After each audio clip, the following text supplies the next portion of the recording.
Hello दोस्तों, आइए शुरू करते हैं 2 मार्च 2026 की करंट अफेयर। हाल ही में किसने ऑपरेशन गगन लेल हक शुरू किया है? आंसर है पाकिस्तान। पाकिस्तान और अफगानिस्तान के बीच की सीमा को डुरंड रेखा कहते हैं और पाकिस्तान और अफगानिस्तान के बीच सीमा विवाद चल रहा है। अफगानिस्तान इस सीमा को मान्यता नहीं देता क्योंकि यह पश्तून कबीले को विभाजित करती है। तो अभी इसी विवाद के चलते अफगानिस्तान ने पाकिस्तान के ऊपर एयर स्ट्राइक कर दिया है और इसी जवाब में पाकिस्तान ने अफगानिस्तान के खिलाफ ऑपरेशन गजब लिल हक शुरू किया है। इसका अर्थ है इंसाफ के लिए गुस्सा। इस ऑपरेशन के तहत पाकिस्तान ने अफगानिस्तान के काबुल पख्तिया कंधार में जो भी मिलिट्री बेस है उन पर एयर स्ट्राइक कर दी और पाकिस्तान के रक्षा मंत्री ने ओपन वार की घोषणा कर दी।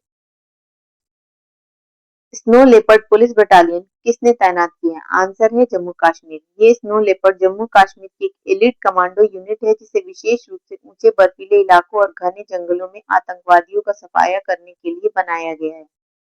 ये -25 डिग्री सेल्सियस तक के तापमान में लड़ने, हिमस्खलन और प्राकृतिक आपदाओं का सामना करने में सक्षम है। विश्व दुर्लभ रोग दिवस कब मनाया जाता है? आंसर है 28 फरवरी। हर साल फरवरी के अंतिम दिन को दुर्लभ रोग दिवस के रूप में मनाया जाता है, 28 या 29 फरवरी। इसका उद्देश्य दुर्लभ बीमारियों के प्रति जागरूकता बढ़ाना और निदान व उपचार में सुधार करना है। इसकी थीम है more than you can imagine, आपकी कल्पना से अधिक। भारत में संयुक्त राष्ट्र सुरक्षा बल की परियोजना मुख्य रूप से किस पर केंद्रित है? आंसर है सतत सड़क सुरक्षा वित्त पोषण। तो संयुक्त राष्ट्र सड़क सुरक्षा कोष ने 24 फरवरी 2026 को न्यू दिल्ली में एक नई सतत सड़क सुरक्षा वित्त पोषण परियोजना शुरू की है। यह शुभारंभ संयुक्त महासचिव के सड़क सुरक्षा मामलों के विशेष दूत जिम टॉड की भारत यात्रा के दौरान हुआ। इस पहल का उद्देश्य सड़क सुरक्षा कार्यक्रमों के वित्त पोषण के तरीकों में बदलाव करना है। राजस्थान के माउंट आबू का नाम बदलकर क्या कर दिया गया है? आंसर है अबुराज। तो अभी राजस्थान सरकार ने 3 शहरों के नाम बदलने का ऐलान किया है, जिनमें से एक राज्य का इकलौता हिल स्टेशन माउंट आबू है जिसका नाम बदलकर अबुराज कर दिया गया। माउंट आबू सिरोही जिले में है। इसके अलावा भीलवाड़ा जिले के जहाजपुर का नाम बदलकर यज्ञपुर किया जाएगा और डिंग जिले में कामा नाम बदलकर कम्वन करने का निर्णय लिया गया है। भारत सरकार सर्वाइकल कैंसर के विरुद्ध एचपीवी वैक्सीन का अभियान कहां लॉन्च करेगी? आंसर है अजमेर, राजस्थान। तो अभी पीएम नरेंद्र मोदी ने 28 फरवरी 2026 को राजस्थान के अजमेर में सर्वाइकल कैंसर के खिलाफ राष्ट्रव्यापी एचपीवी वैक्सीन अभियान शुरू किया है। इस अभियान में 14 वर्ष तक की लड़कियों को गर्भाशय ग्रीवा के कैंसर से बचने के लिए सरकारी स्वास्थ्य केंद्रों, आरोग्य मंदिर पर निःशुल्क टीका प्रदान करना है। इस अभियान का उद्देश्य गर्भाशय ग्रीवा के कैंसर को जड़ से खत्म करना, जो भारत में महिलाओं में दूसरा सबसे आम कैंसर है। इसकी वैक्सीन सेरवैक गार्डसिल 4 है, जो भारत में विकसित स्वदेशी वैक्सीन है। हाल ही में ओपन एआई ने किस भारतीय कंपनी के साथ एआई डेटा सेंटर बनाने के लिए समझौता किया? आंसर है टाटा ग्रुप। चैट जीपीटी बनाने वाली कंपनी है ओपन एआई, जो टाटा ग्रुप के साथ मिलकर भारत में एआई आधारित डाटा सेंटर स्थापित करेगी।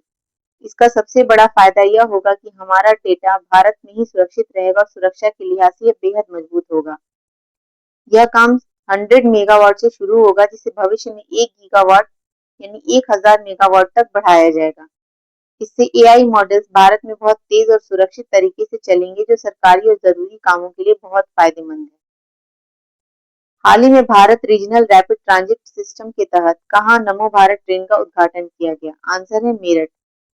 पीएम नरेंद्र मोदी ने उत्तर प्रदेश के मेरठ में नमो भारत रैपिड रेल और मेरठ मेट्रो मार्ग का उद्घाटन किया, जो देश की पहली नमो भारत रैपिड रेल सेवा की शुरुआत है। कहां से? उत्तर प्रदेश के मेरठ में शताब्दी नगर नमो भारत रेलवे स्टेशन से पीएम नरेंद्र मोदी ने मेरठ मेट्रो और नमो भारत ट्रेन को हरी झंडी दिखाई। इसकी स्पीड 180 किलोमीटर प्रति आवर है। दिल्ली मेरठ नमो भारत कॉरिडोर 82 किलोमीटर लंबा है। यह कॉरिडोर पूरा बन चुका है और इस पर जो ट्रेन चलेगी उसे नमो भारत ट्रेन कहते हैं। मणिपुर हिंसा जांच आयोग के नए अध्यक्ष कौन बने हैं? आंसर है justice Balbir Singh Chauhan. Central government ने जस्टिस बलवीर सिंह चौहान को मणिपुर में हुई जातीय हिंसा की जांच कर रहे आयोग का न्यू चेयरमैन अपॉइंट किया है। यह नियुक्ति पहले के अध्यक्ष जस्टिस अजय लांबा के इस्तीफे के बाद की गई है। जस्टिस बलबीर सिंह चौहान ने अपना कार्यभार 1 मार्च 2026 को संभाला।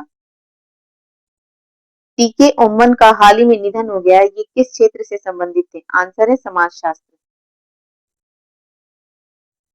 प्रख्यात समाजशास्त्री टीके ओमन का गुरुग्राम में 88 वर्ष की आयु में निधन हो गया। ये जवाहरलाल नेहरू यूनिवर्सिटी जेएनयू में सोशियोलॉजी के प्रोफेसर थे।